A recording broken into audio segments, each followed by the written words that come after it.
Moje ime je Vilhem Jakob i dobrodošli na moj kanal.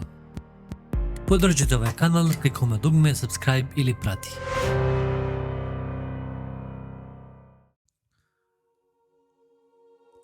Hram Svetog Save je najveći srpski pravoslavni hram, a po zapremini najveća pravoslavna crkva na svetu.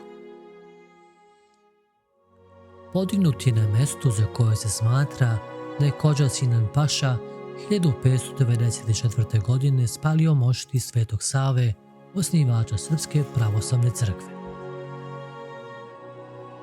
Izgrađen je u srpsko-vizantijskom stilu sa 4 zvonika i visoka 44 metara.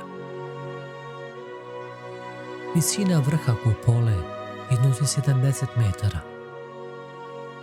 Centralni pozlađeni krst je visok 12 metara. Hrastova vrata na hramu optočena su plemenitim metalom, a u reljefu je utisnuta molitva Care nebeski na srpskom, ruskom, pa čak i arapskom jeziku i judišu. U hram će se ubuduće stupati ispod mozaičke ikone darokotvorenog obraza Isusa Hrista, kome sa obe strane stoje likovi Svetog Save i Svetog Simeona Mirotočivog.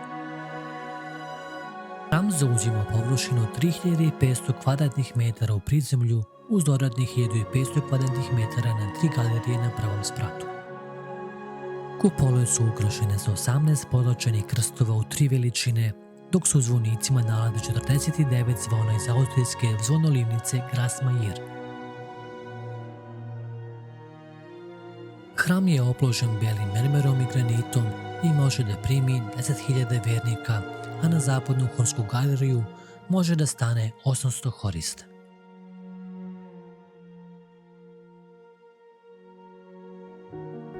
Impresivno umetničko dostignuće ruskih mozaičara i domaćih neimara od sada je vidljivo i u svom punom sjaju i lepoti.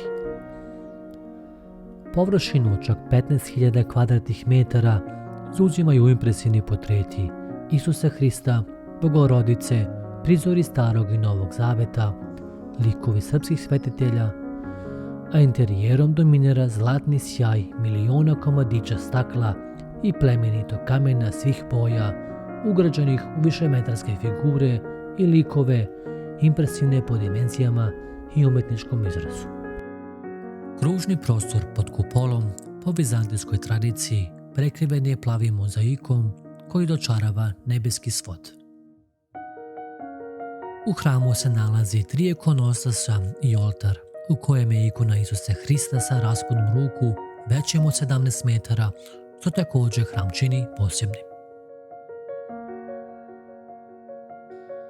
U hramu se nalazi još 3 oltara, od kojih je glavni posvećen Svetom Savi, a desno od ulaza nalazi se oltar posvećen Ermilu i Stratoniku, prvim hrišćanskim mučenicima na teritoriji Beograda, dok je 3. oltar posvećen despotu Stefanu Lazareviću, koji je Beograd učinio prestolnicom. Za hram Svetog Save Rusi kažu da ne postoji takav hram posle hrama Svete Sofije.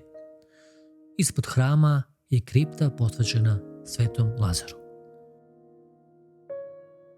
Glavni pečat unutrašnjosti daje monumentalni Hristos Panakrator koji nadkriljuje oltarski prostor. Raspon njegovih ruku je gotovo 20 metara.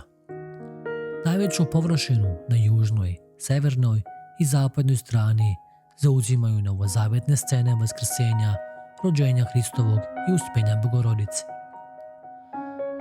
Posebno je monumentalna predstava stvaranja sveta na višem galerijskom nivou, nadkriljen vasnesenjem u glavnoj kupoli.